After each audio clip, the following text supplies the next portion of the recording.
Welcome to the Connect, Practice, Track, and Grow podcast. Habits, routines, motivations, and mindsets from some of the most successful real estate professionals among us. Check out the show notes at connectpracticetrackgrow.com. This show is brought to you by the strategic resource for real estate professionals, creating and coaching business opportunities and strategies that support and add value to the lives of real estate professionals at thestrategicresource.com, and by ROOST Real Estate Company. Today's real estate agent doesn't follow old rules. She makes new ones. Learn more at careerwithroost.com.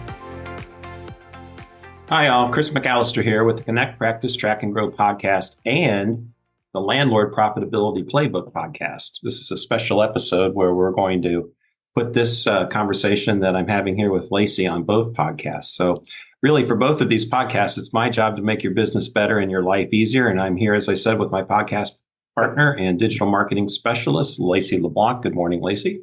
Good morning, Chris. How are you? I'm good. I'm happy to be here, especially for this episode, this very rare double feature, if you will.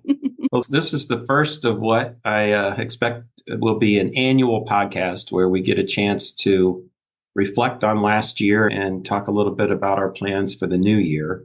And this year is kind of special because not only is this our first New Year episode of the podcasts, plural, but it also falls on the occasion of our 10-year anniversary. Okay. So ROOST was officially licensed on January 7th, 2014. Being that this is 2024, that makes us 10 years old. So happy anniversary to us. You know, my kid just turned 10 and I could just barely, he was born on January 3rd, 2014, and I could just barely believe it. Is that how you feel? Yeah, I mean, the looking back, the 10 years have gone like lightning, but my God, there was a lot of stuff that went on in those 10 years and certainly a lot of ups and downs and a lot of learning. But yeah, it went very quick. It is kind of your baby, I think, right? Just like Simon is mine. So yeah. So, when we started ROOST, I met this gentleman named Andy Hayes, who was a graphic designer and a logo expert in Springfield, Ohio. And I had seen some marketing around town that the Chamber of Commerce had used, the city had used, and a few other places had used. And it had a really cool feel to it. I don't even know how to describe it. What Andy does is very unique. And, he interviewed me. This would have been in early 2013, so 11 years ago. And what came out of it was that I wanted to build a company that the attributes were smart, passionate, supportive, and approachable. And I think that those really have evolved into professionalism, to melt it down based on the things that we've been talking about the last year. But I think sometimes people forget that there is that real estate is an investment, and it's not something that anybody should dabble in. It's not something that should not be taken seriously. And, I truly believe that, as an investor, home buyer, home seller, that you want to surround yourself with smart people. And from a passionate standpoint, the very best realtors among us, the people that I've worked with in the 10 or so years prior to starting ROOST, as I had my license, they were absolutely passionate about real estate. This wasn't something that they were just going to try. It wasn't a part-time job. This was something that they had devoted their entire careers to, if not their entire lives. And they had a true passion for helping people buy and sell houses. And supportive came around because, and I think that's more into collaboration and sort of us being a consultant and a coach to our clients. But that's where supportive came from, that we want to support whatever decision that our investors make, that our clients make, and help make that real for them. And that's kind of morphed into, being the similar supportive nature to the agents that choose to, associate with us. So supportive still matters. It's morphed a little bit, maybe gotten a bit more specific with collaboration and coaching, but it's all still there. And then approachable. I have to tell you, Laci, approachable was more probably about me and my personality because, people have always said that, I'm pretty analytical. I may not be. The thing I always remember when I was in the corporate world was Chris isn't an easy read. And I don't know if that was a veiled insult or what, but, I always thought that I didn't want Roost to be the kind of company that people didn't feel welcome, that they couldn't ask questions of, that they couldn't approach comfortably and confidently. So that's where approachable came from. So smart, passionate, supportive, approachable. And, to some degree, those are aspirational, but I still stand by those. And I'm, as we would say, ready to guess and bet on those for the next 10 years. Yeah, I don't know if something's happened in the last 10 years with the approachable portion, but I've only known you for a couple of years, and, approachable is one of the top words I would use to describe both you and your business. I think that you've just made all of this so readily available and so sincerely helpful, regardless of whether you're a buyer or a seller with Roost, or you're, an agent or a broker, or you're an owner or a tenant. I think that there's something here for everybody, and it is maybe one of the most approachable business models and businesses in practice that I've ever come up with. So I don't know about easy read.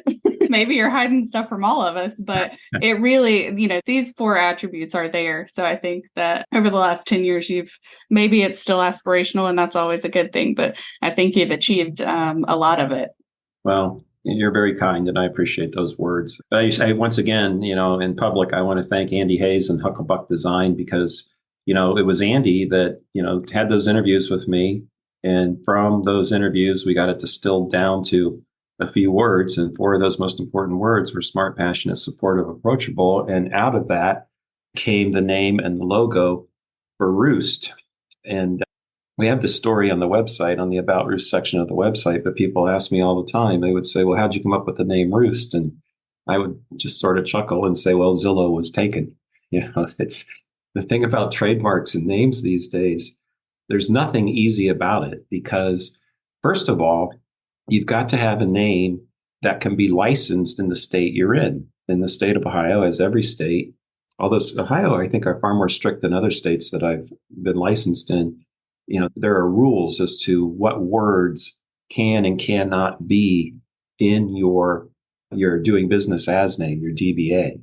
So to find a name of the company that embodied smart, passionate, supportive, approachable, and was not already in use just in Ohio, and was licensable in Ohio, because I put forth a couple of different names and got knocked down. And part of it was I didn't understand the rules, but so you get to this point where, okay, you want your name to embody what you want to be, right? That's the whole thing about marketing, right? But you have to work within the framework that you're given. And being that we're licensed by the state, we can only have names that the state, at that time, Ohio only, would allow us to have. And then the second thing is, just because Ohio says that you can use it in Ohio doesn't mean that name isn't already in use someplace else in the country. And, you start doing Google searches for just about anything you can think of, and pretty much you're going to find it, right? There's not a lot of new ideas under the sun anymore. So that's a hard thing. And then the final step was, I've had it in my head for 10 years that someday we're going to get this thing rolling so well that other people are going to want to buy in. So everything I've done the last 10 years was designed to make it repeatable and scalable. Hopefully not my mistakes, but the good stuff is repeatable and scalable. And to sell a franchise, whether it happens or not, but it's just good business, is to be able to have a trademark. So Roost came around that it was the only name that we could come up with that met those 4 criteria. It certainly didn't argue against smart, passionate, supportive, approachable. I think it's absolutely approachable. It wasn't in use in Ohio. It fell within the guidelines that the state of Ohio would allow us to license it as a doing business ad. It was in use in 3 or 4 other real estate teams or firms across the country, but none of those folks had gone to the trouble of trademarking it when I first approached an attorney. So that happened, right? And then I'll try to make the story's getting a little long, but by the time I got around to actually speaking to a trademark attorney, somebody else, really nice guy, I met and visited with him in North Carolina. The guy in North Carolina still has a company called Roost, but it's Roost Realty or Roost Real Estate. It's not Roost Real Estate Co. And he wasn't able to get a trademark. So by the time I went and got a trademark, I found out why he wasn't able to. And this was because there's a company in, I think it's Philadelphia. They're in other states now, but they had a furnished short-term rental apartment building, which sounds suspiciously like a hotel, but they had a short-term rental apartment building, which put it in the real estate category, for which they had a trademark with the name Roost, and they got there first. So a couple of things happened. To make a long story short, my attorney was able to make a deal with these people that I forget what the legal term is, but we give them money every year, not a lot of money, but we give them money every year. And we agreed that we would only use Roost in 3 states, Ohio, Florida, and Tennessee, and that we would never use it as branding for our own short-term rentals. So that's how we have Roost. Well, of course, at the time, I was thinking big, and it freaked me out that I couldn't get a trademark. And this was before we actually made that deal with those folks. So I started going crazy trying to come up with alternate names. And I must have been focused on it for a month. And I started flipping through old records and CDs and books and all that. And one day I came across an old Springsteen record from the 90s called Lucky Town. I thought, oh, that's a name. Whatever. And I started thinking about it, and I thought, well, that's probably as smart, passionate, supportive, and approachable than Roost. So we actually have a trademark in all 50 states for the term Lucky Town. So Lucky Town Real Estate Company is a thing. We don't do business as Lucky Town Real Estate Company, but when we do get out of Ohio and Florida and Tennessee one day, the Lucky Town is available to us. So we actually did an alternate logo, which looks just like Roost, but it says Lucky Town. And so someday you may see Lucky Town, but for now we're focused on Roost for the time being. Oh, and aside from Ohio, Florida, and Tennessee, we do have a trademark in all of Canada for Roost and Lucky Town. So that's the story of where Roost came from, or what that's for. As a well-rounded marketer who enjoys the graphic design portion of things and the copywriting portion and the brainstorming portion and the strategy, I think that's a testament to, how when you choose your brand, when you develop your branding initially, that's, it's not necessarily the end all be all for who you are, but you can really make anything work, right? You can be smart, passionate, supportive, and approachable, and the name not reflect that as well, perhaps. It's really all about, how you function day to day, what value you bring, and how you get that message out there. So, I think you hit on 2 very good options, but, even so, even if you hadn't been able to trademark those, or you had gone in a different direction, I think that the smart, passionate, supportive, approachable would have been clear. So just a note from, one marketing expert to anybody out there who's trying to name their business. Well, I think that would have been the constant, for sure. But the other thing I think that supports smart, passionate, supportive, approachable are the colors Andy chose, the whole trademark guideline package, the colors, the font, all of those things, I think, go a long way towards subconsciously conveying the message of what we want this to be about. And now, 10 years later, with Kylie doing the graphic design stuff and managing all the social media pages, my God, she's taken Andy's ideas and expanded them, dramatically, and really increased our reach. So, but it all came down to Andy and Hucklebuck. So, yeah, and he created something really timeless. And I think that's the number one thing as a marketer that I look for in a brand, which is not just a logo, but it's the whole, your whole company is something that is timeless. And, color theory, we could talk about it all day, but definitely created that. And it's something that will, no matter what's on trend, no matter what fonts and kind of colors, whether it's farmhouse or whatever's trending right now, this brand is going to stand that test of time. So we had the words, we had the brand, we had the name. So the next thing we did was we did a short video. It's a 2-minute video, and it was called All About Roost. And you can still see that on the About Roost page on our website, roostrealestateco.com. And, at the risk of putting everybody to sleep, I'm going to run through this really fast. It's a very short script, but I think it's interesting because the ideas that I had, honestly, going on 11 years ago now, are still the ideas that I believe in and the ideas that matter today. So, what I said was early on, I said, Roost is a different kind of brokerage. And most brokerages have two lines of businesses. They work with buyers and they work with sellers. And at Roost, we work with buyers and sellers too, but we also work with investors and the people who rent from them.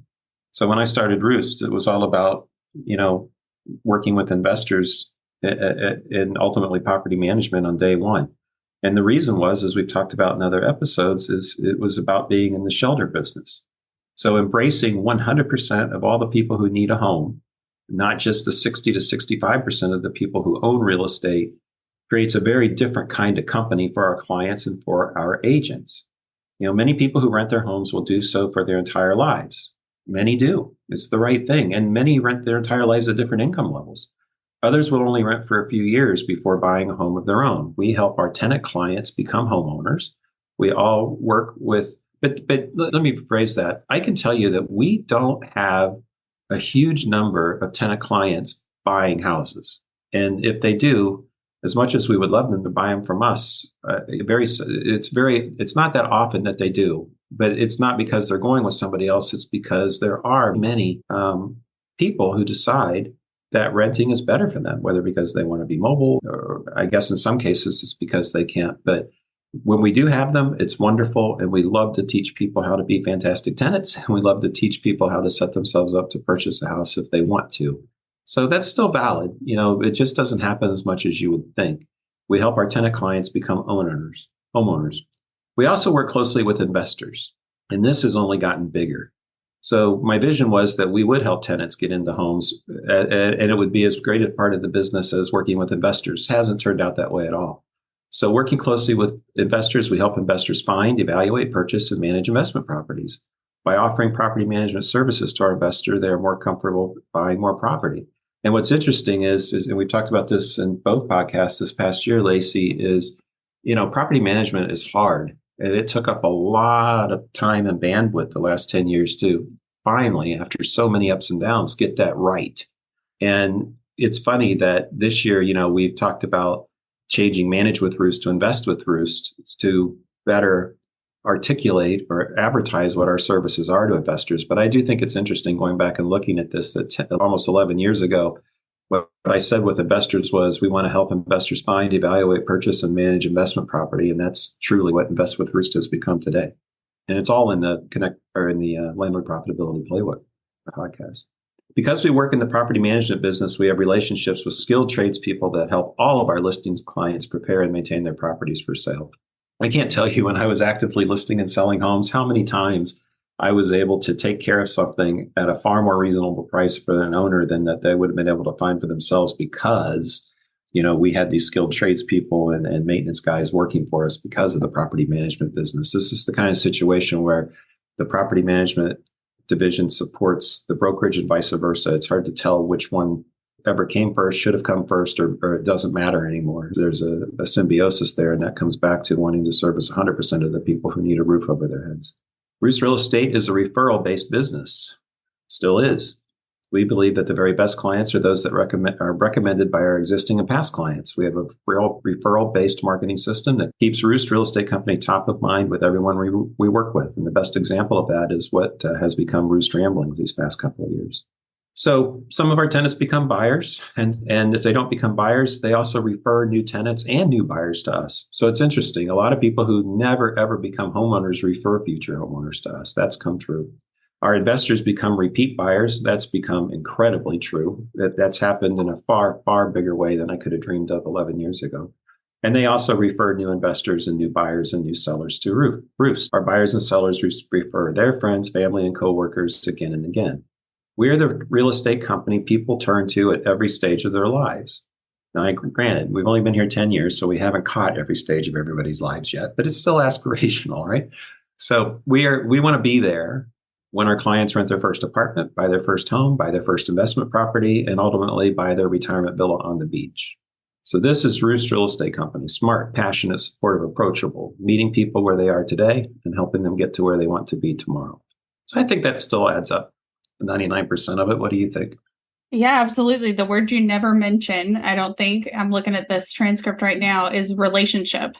right? And that's really what all of this is kind of, how did you say? We have relationships with skilled tradespeople, but this is a relationship with clients, partners. That's really the word that sticks out to me. And that's really the I think that's very, that you guys have, no matter what you're doing, no matter what part of the business you can focus in, and it goes both ways, right? So that's the shelter business at play. It's not just a relationship with, one side of the story. It's a relationship with tenants and owners. It's a relationship with buyers and sellers. It's a relationship with, your property management team and the tradespeople that you all use to get the work done. So I think it's just a really comprehensive kind of at the point you wrote it, it was goals, right? But now it was all aspirational. It's a mantra. Yeah. When I worked at Mosquito Authority, we did a mantra video, and I can still recite it to you word for word because it was, we make backyards worth mowing and front porches worth swinging, right? And it was fantastic. Because it was true. It was sincere. It was how everybody at that time, and it was the franchisor who lived in my hometown in Hickory, North Carolina, and started the whole thing. And then, I think when I started, we had 20 franchisees. And then when you fast forward to 7 years later and we had more than 200 franchisees, that mantra video still rang true. And when you looked back, it was grainy looking because the technology wasn't brand new, right? And the owners in the video who were saying the lines, they looked like different people. But the message was the exact same message we were taking to market, to clients, to employees, to everybody every single day. And I think that when you nail it, it doesn't matter how much time passes. It's still the truth. So that's what I see here. Well, we're going to share this video again on Facebook because it's actually a very well done video. It doesn't feature me at all. It's me reading the copy in the background, but it's animated. And, some of the words pop up and stuff to, make it more interesting to get through the 2 minutes. But I'm proud of the video. Let's say that. After all this time, I still feel great about it. So, well, that's kind of summing up the last 10 years, I guess, very quickly. But I have to tell you, I was having a little bit of trouble getting some perspective on everything that had happened this past year and some clarity on what I want to accomplish, both for me and for the company in 2024. As usual, just in the nick of time, I got some help from Dan Sullivan in Strategic Coach. I got an email in my box, I guess it was right before Christmas, and they published a great last minute gift called the Bigger Future Countdown. And we're going to put the URL in the show notes so you can get to it if you'd like to download a copy. You don't have to be a Strategic Coach client, though I heartily recommend that you check into it to get this graphic. So the gist of this instrument, of this worksheet, was that his challenge is that you as an entrepreneur, that you reflect, and I think this is great for agents, obviously, right? And it's also great for people who invest in real estate, even if you have a full-time profession, dentist, doctor, lawyer, whatever, that you have that, but your investment business is still, at the end of the day, an entrepreneurial venture. So I think this applies to everybody. But his challenge to all of us is to set a new path for the new year with these 10 mindsets in mind.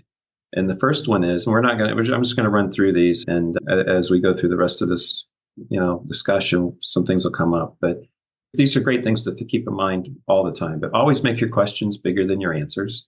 Always make your purpose greater than your money. Always make your confidence greater than your comfort.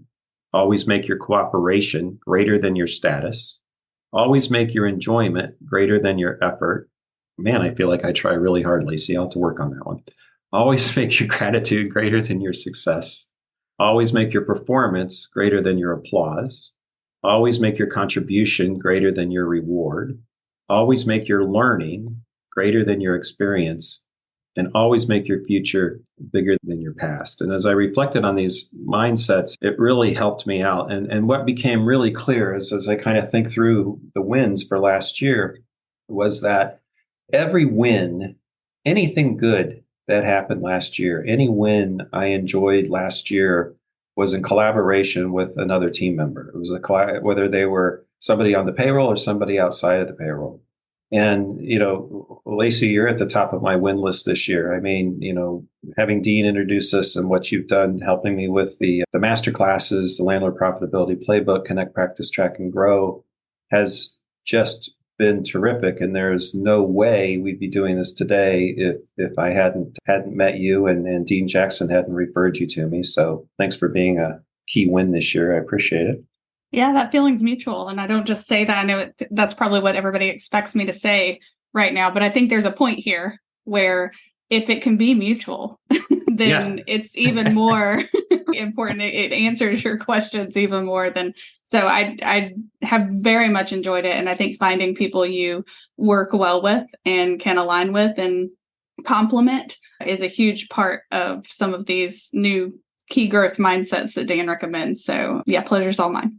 Second win is Gretchen Mitchell, who used to be Gretchen McAllister before she got married. Gretchen's my daughter, and she actually started property management before we were even Roost, as soon as she got her real estate license. And so she took us from, 0 doors 14, 15 years ago to the 1,000 or so that we look after as of this morning. And, Gretchen has just done an amazing job working directly with the owners, working directly with the tenant. But what's really fun to watch is that Gretchen has become a leader and a fantastic manager, a team leader to her crew. And God knows we've had some ups and downs this past year, but to see Gretchen take the reins and grow and get us on a solid path to growth in property management has been fantastic. So property management, our restructuring this year has been a giant win, but never would have happened without Gretchen. Kylie, I mentioned Kylie. She came with us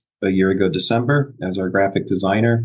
She's just done a fantastic job expanding the brand. So if you haven't liked ROOST Real Estate Company on Facebook, or you haven't liked Manage with Roost or Career with Roost, please do, and it'll give you a great chance to meet Kylie. A newer team member we have, Taylor Cole, she just came on with us in October, but Taylor is going to be working with, as you've met Taylor, with Laci and Kylie and I to sort of build out this marketing and education and relationship team. And whereas, Laci's helping us get the marketing together, helping me get the message together, get product out there. Kylie is helping us, spread it out to the world, making it pretty, giving us the right words, the colors, the reach on social media.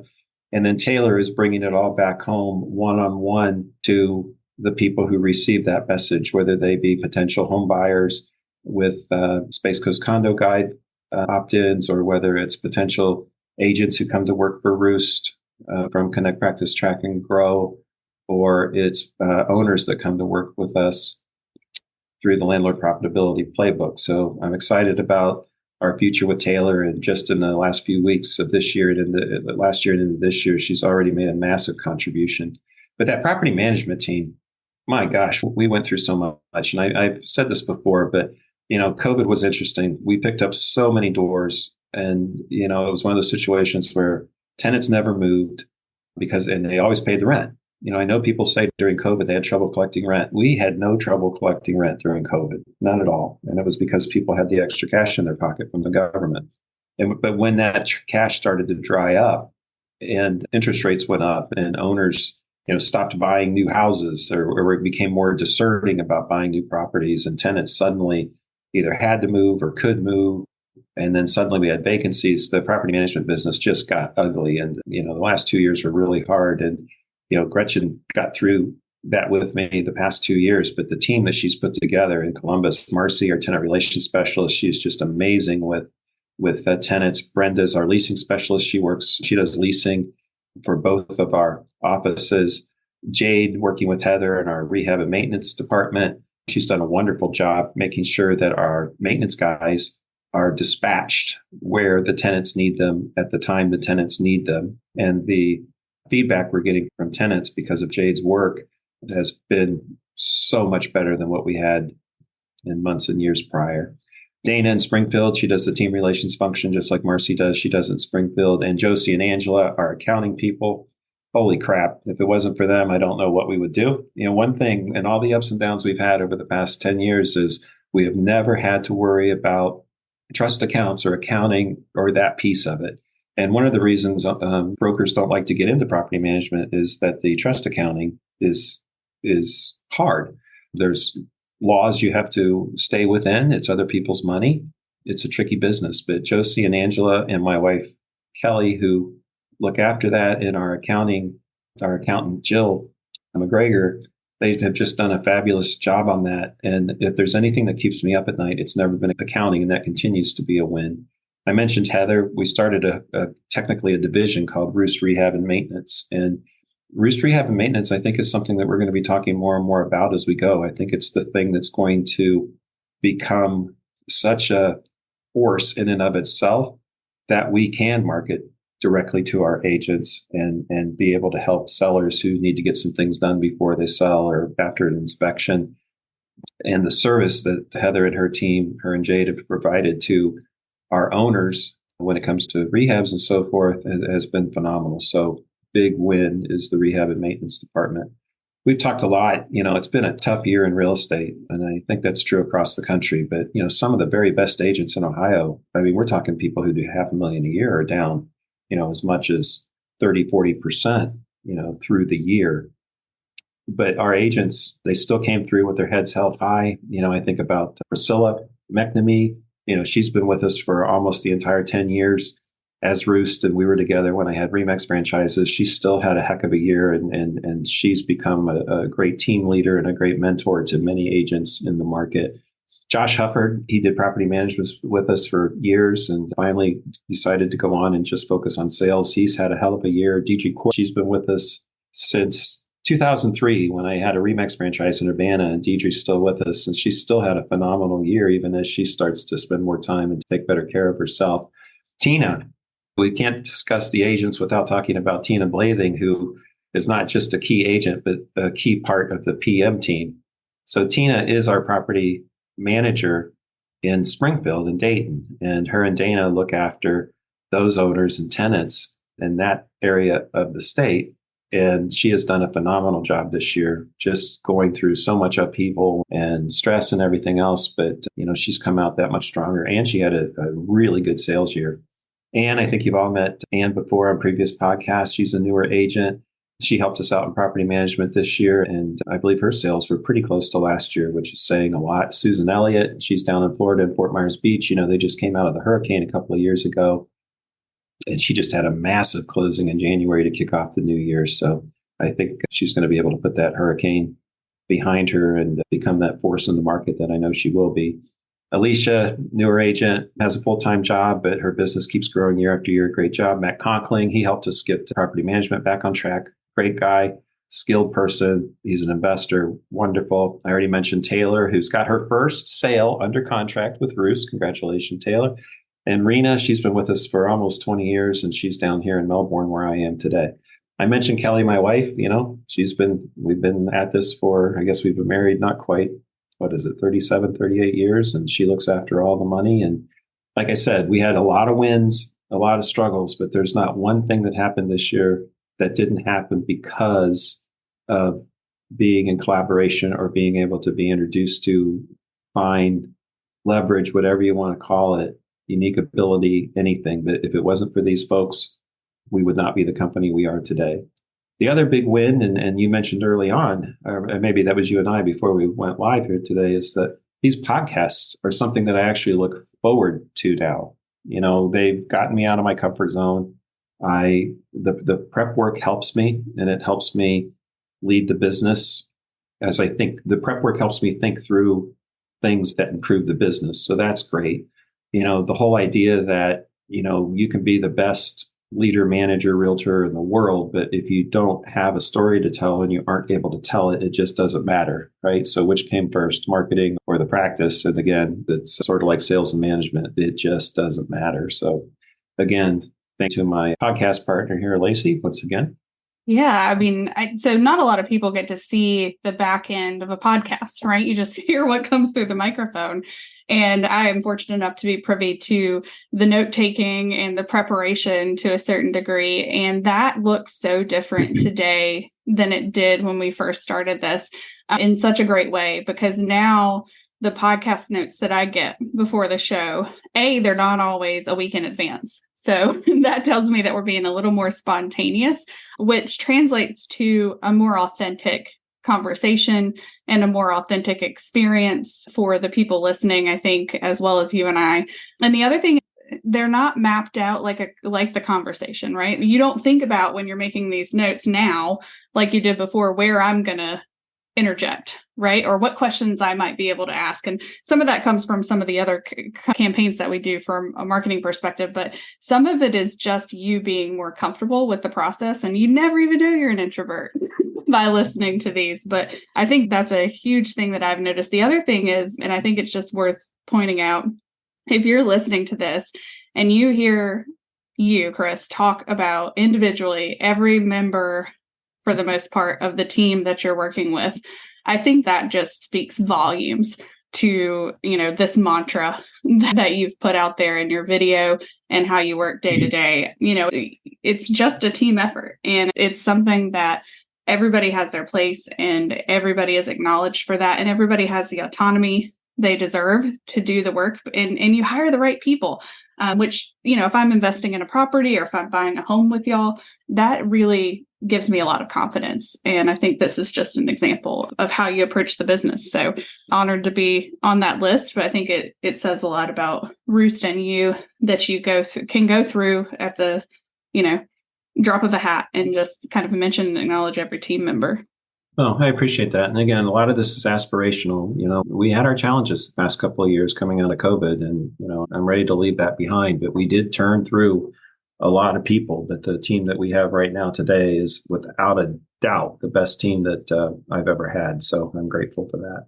But let's look ahead to next year. So I wanted to kind of discuss some of the things that I'm looking forward to seeing as a win 12 months from now. And part of the reason for putting this out there is if I say it out loud in front of all of y'all, then maybe something will happen. Maybe I'll do something about it, right? So one of the key things that you and I are going to be working on, but the entire company is going to be working on, is an initiative that I'm calling "Have I Earned a 5-Star Review Today?" And I think this goes back to the conversation about, yes, you've got to do a good job. It's one thing to do a good job, but if you're going to expand the business, if you aspire to help more people, then somehow you've got to find a way to let those people know that you're somebody worth considering, that you exist in the world. And one of the ways that happens in this 21st century is through, quite frankly, reviews, and Google reviews and Facebook reviews and Yelp and all that, which, I've got mixed feelings about all of that. But the one thing that you can't turn off, that you can't stop, that is very hard to manage, are Google reviews. And, we had gotten to the point where, so the Google reviews are tied to the Google Place pages, and the Google Place pages are critical to managing those pages correctly and having the right information on it, having current information on them, I think is critical to people finding us organically, right? Maybe you remember, Lacey, Yellow Pages phone books that used to show up in your front porch. I don't know, but we used to have this thing called the Yellow Pages. And if you wanted a realtor, you would go to the Yellow Pages, you'd go to realtors, and you'd go down the list and you'd look for an ad for a realtor, and you'd find one that spoke to you, and you would call that realtor, right? Today, we don't have Yellow Pages, we have the internet. And Google Place pages are the key to being visible and projecting project yourself as the company you want to be. And quite frankly, our Google presence and our place page presence and our review presence didn't come close to lining up with, the aspirations we talked about in that video that we did 10 years ago. So Have I Earned a 5-Star Review Today is our initiative to embrace Google reviews and ask for reviews when it's appropriate to ask for reviews, but to do it in as authentic a manner as possible. In the property management business, you're always going to have people who don't get picked for a house. I can't do anything about it. And those people may lash out, and they may do it unfairly or otherwise on a Google review. The problem is, when we had our worst times operationally, when we were really struggling to get our arms again around the business and the owners that we had and wanted to keep, basically that whole Google ecosystem ran without us even considering it or looking at it. And I had no idea what damage it was doing, but our reviews were just crap. And we weren't managing, we weren't going after them, we weren't doing anything about them right. And whether I like the Google review process or not, it doesn't matter. It is what it is. So if you take the approach that, all right, all of us as a company, whether we're agents working with buyers and sellers, whether we're tenant relations working with tenants, whether we're rehab and maintenance working with owners.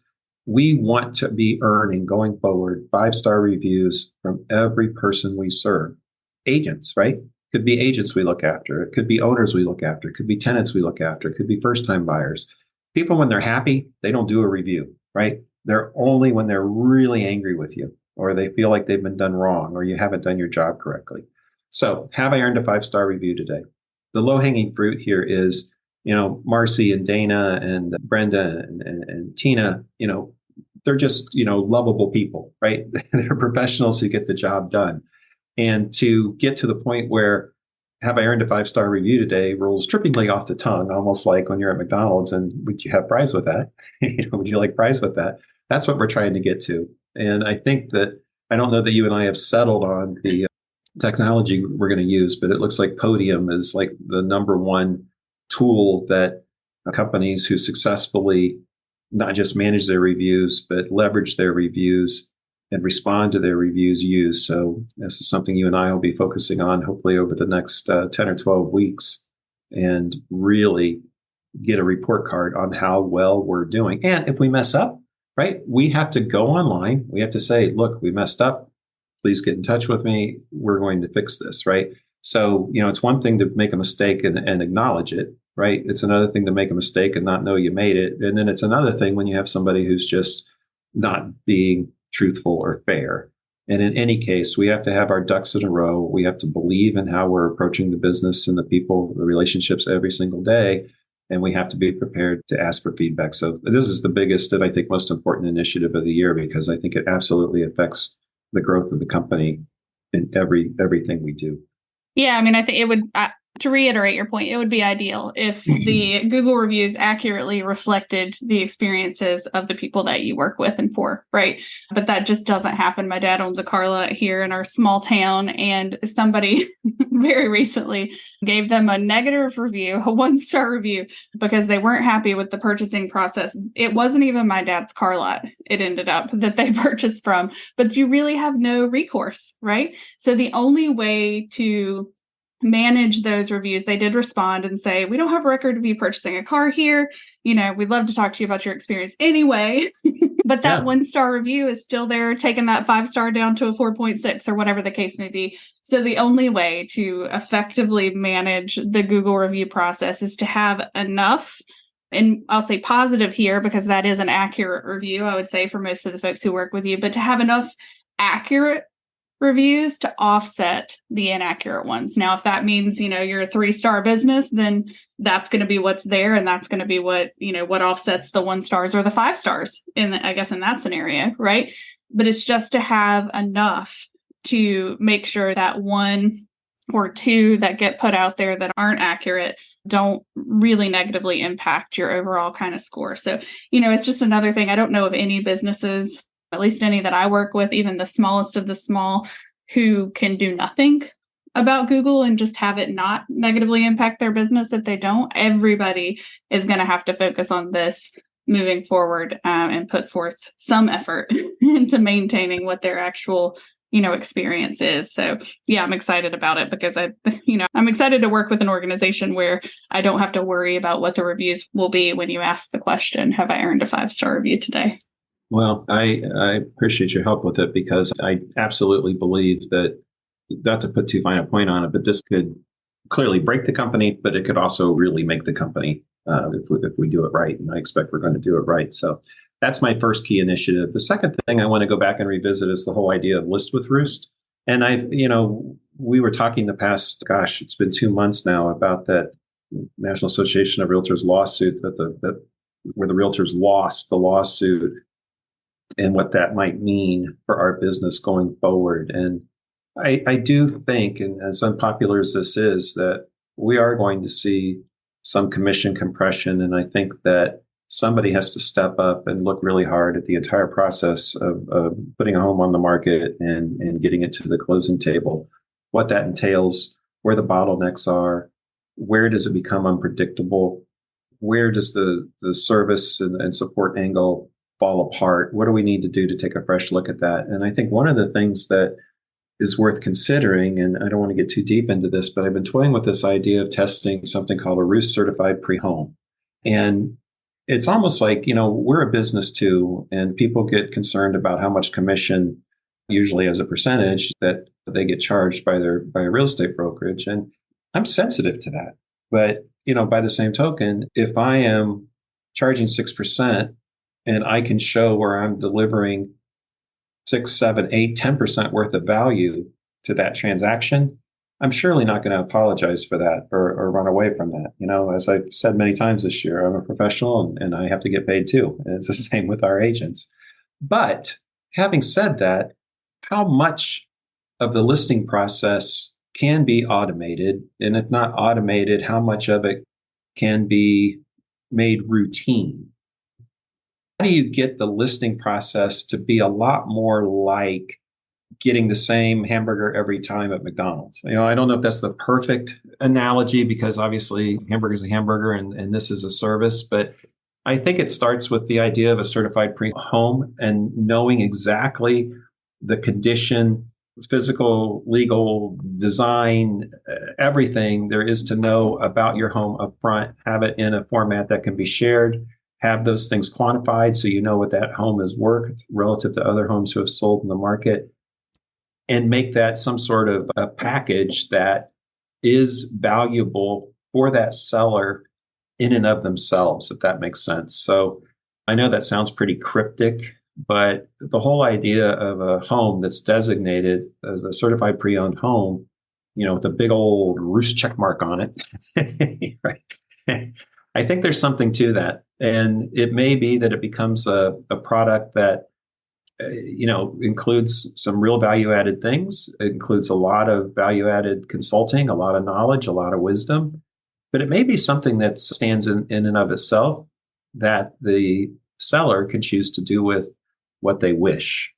And I know that's controversial, but, as we've discussed with this whole NAR lawsuit, things are changing and things are going to start changing fast. And the sooner we get out of the box, the better off we're going to be. So anyway, I think the whole listing process needs to be rethought from top to bottom. And as I said to you, I'm pretty jazzed about this, even to the point where I'm never going to go without my team, but I'm kind of jazzed about doing a little bit of listing myself and testing this out. So, I've got to be pretty excited if I'm going to go back out there and do what got me here today. But this is something that I think I'm pretty passionate about. So List with Roost is something that we're definitely going to be working through this year and testing out there in the market. And I'm going to personally be behind that.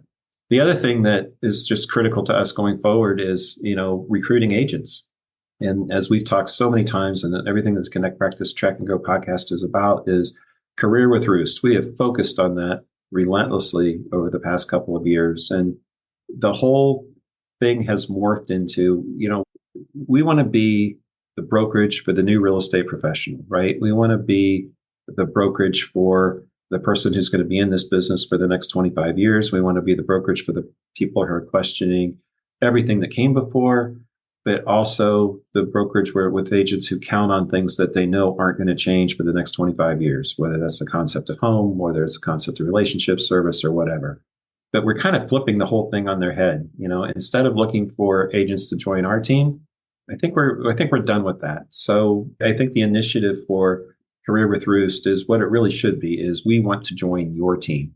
I think the whole idea has been pretty well debunked that brokerages hire agents. It doesn't work that way. Agents hire brokerages, right? So, or if they don't, they should, right? Right. Well, that's true too. The agents are the buyers here. And, we want to join your team. We want a job on your team. We think you should hire us to support you is where this goes. Just because we're the ones that has to write the checks because we're the broker doesn't mean that you're not paying the bills. So, and what value do we as brokers have, or should we have? What should an agent pay for? What should they get for their split or monthly fees or whatever? And our role on your team as a successful agent is, we're here to help you get more referrals. We're here to help you turn every listing you take into multiple sales. We're here to help you convert more leads. We're going to find all the buyers you can handle. And we're going to show you how to get listings in any area you want to get listings in. What would you do if you could count on yourself to do it, right? Yeah. Well, yeah, exactly. And, So those are pretty key things. And we're putting together a new set of recruiting brochures that actually show the tools that we include, that we give to every single agent to make things happen, right? So we're doing some marketing tools that show you point blank what tools we use to help you get more referrals. What is the process? What are the tools? What does the marketing look like to turn every listing into multiple sales? How are we converting these leads for you so that you have warm leads coming your way, hopefully on a weekly basis at least? What are we doing to make sure that you find all the buyers you can handle? How is your brokerage becoming a market maker? So we're going to be showing you exactly what these tools are. We're going to show our work on these, and we're going to be showing some pretty significant results, and we've already started. So I'm excited about that. But, the whole thing comes back to, just like you said, we do everything you would do if you can count on yourself to do it, right? We want to be your assistant.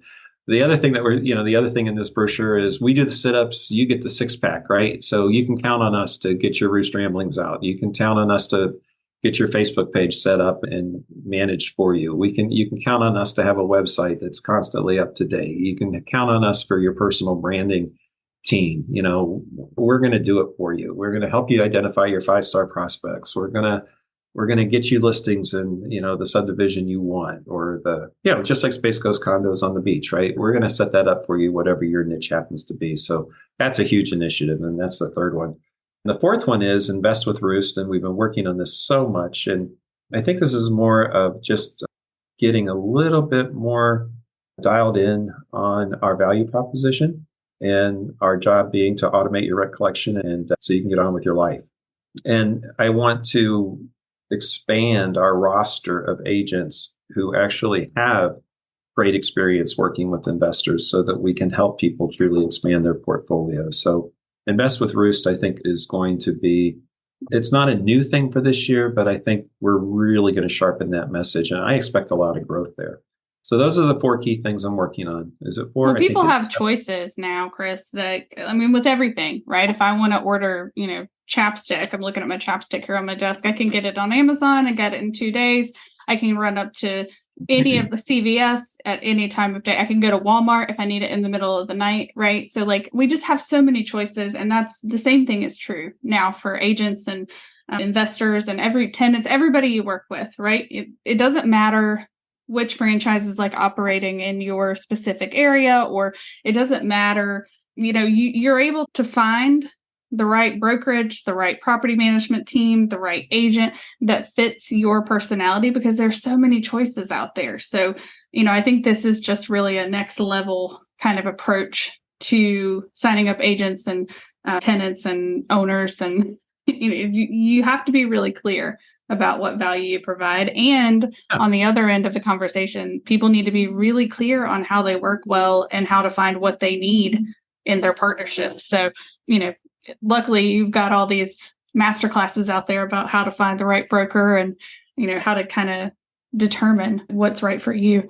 But I think this is just the way of the future. And I'm happy to see that you guys are the way forward. Now, the other thing that we're going to push out there this year is Rent with Roost. And we haven't done anything that really has been targeted to educate tenants, and don't forget, I don't want to sound overly paternal about this, but so many of our tenants are first-time renters. They don't know how to be a successful tenant. They don't know how to, make sure that they're going to get a great, report card from their previous landlord, right? They don't know how to make sure they get their deposit back, et cetera. So we're going to be rolling out the first iteration of Rent with Roost this year also. So those are the 5 key areas that we're focused on. But the number one thing is, have I earned a 5-star review today? Because that cuts across everything we do.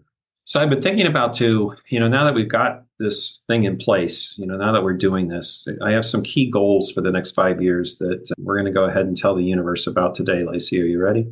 Oh, I'm ready. I was born ready for this one. All right. I think in the next 5 years, my goal is that we will have 200 agents in the company between Florida and Ohio that see the world as we do.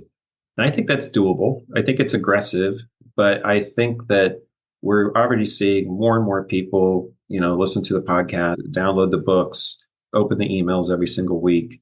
So I do think that's possible. The other thing I'd like to see in the next 5 years is that we double our door count. And so I think 2,000 doors under management in the next 5 years is very doable. We're currently at 1,000 today, and we have enough staff and infrastructure to support to easily manage 1,500 doors right now without missing a beat. As we get closer to that 1,400 mark again, we'll have to start looking at where we're going to add staff. But I think in the next 5 years, a minimum of 2,000 doors is definitely going to happen. The other thing, and this may be a little bit conservative, but I think I've had between the three main books that we've been promoting out there, right? The 2 agent books and the profitability playbook, we've had maybe 800 total downloads, not quite 1,000. So 5,000 book downloads is probably not the best goal. That seems pretty conservative. But I think what this goal needs to be is 5,000 weekly email opens, right? So if we end up if we have 10,000 people in the database, because 10,000, so really it should be 10,000 book downloads is what we need to be looking for over the next 5 years.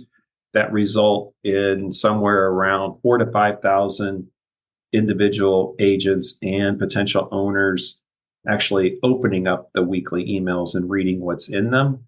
That's a hell of a goal, because if that happens over the next 5 years, the next 25 will take care of themselves. Yeah, absolutely. I mean, these are powerful numbers. And I think that, to dispel any sort of like number myths out there, right? We know what 200 means to us, but that probably doesn't sound like a lot to other people necessarily. We could have 200 agents maybe this year, but the thing is, these are agents aligned with your values, right? These are ideal. We talk about, ideal target markets and targeting folks. We want people who this information that we're sharing is going to mean something to them and help them sincerely, even if they never consider being an agent or never come on board. Ultimately, same thing with doors under management, same thing with the book downloads, right? So I think that those are definitely some aggressive goals and some admirable goals, but they're totally doable because, you have the system.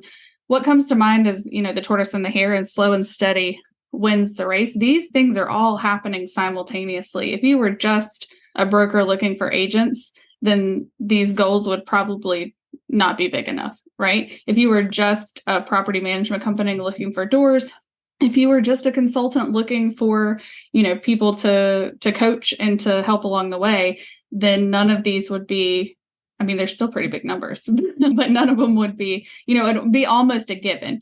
But you're doing all of this. Roost is doing all of this simultaneously with the goal of each part of the business feeding into another part of the business and helping more people. So I think it's just a really, it's worth noting that invest, career, rent, buy, sell, buy, list, whatever, they're all happening at the same time. And that is something to coordinate that just logistically is huge. I just want to say this, 200 agents, you could say it's an arbitrary number, and I guess it is, but let me tell you something. If I can't find 200 agents of the exact same caliber of Gretchen, Priscilla, Josh, Deidre, Tina, Ann, Susan, Alicia, Mac, Taylor, Rena, then we won't get 200, right? If I only get 50 and they see the world the way the folks we have now do, that would be a massive win. But I think putting something out there makes sense. So I think that hopefully between the markets that we work in, that there's 200 people who do see the world the way, we do right now. So that's my goal. And then why? If I'm an agent, a natural question is why? What's in it for me? I when I think about this, I find it fun. I find it entertaining. It's what I don't know how to stop. Right. So why do I want goals like this that feel pretty aggressive as we sit here today? Because I'm entertained by it. It's fun.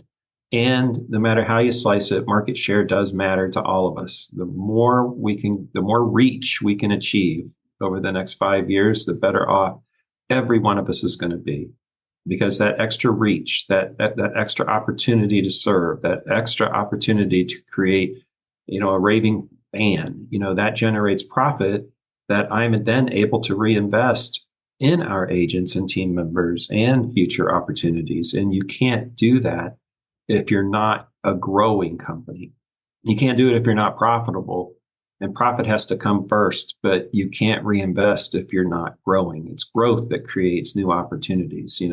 It's growth that allows agents to decide that they want to hire an assistant or build a team or open their own team office or open their own Roost office or go to a new market or become a sales manager or a business development director or what have you. It's growth that creates those opportunities for all of us. And probably the most exciting thing is, you start doing what you say you're going to do. You start to have some success out there. Growth starts to attract new people with capabilities that we don't have yet that are only going to make us stronger in the future, right?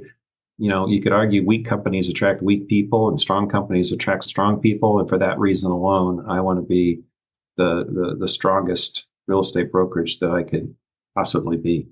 So as we get close to the end, here's my New Year's resolutions. So my New Year's resolutions for this year that I will never, Laci, you watch me, I will never show up anywhere without my team. I may be going out there and then may start listing some houses with the certified pre-owned home designation, but I can tell you right now, Taylor, you're coming with me.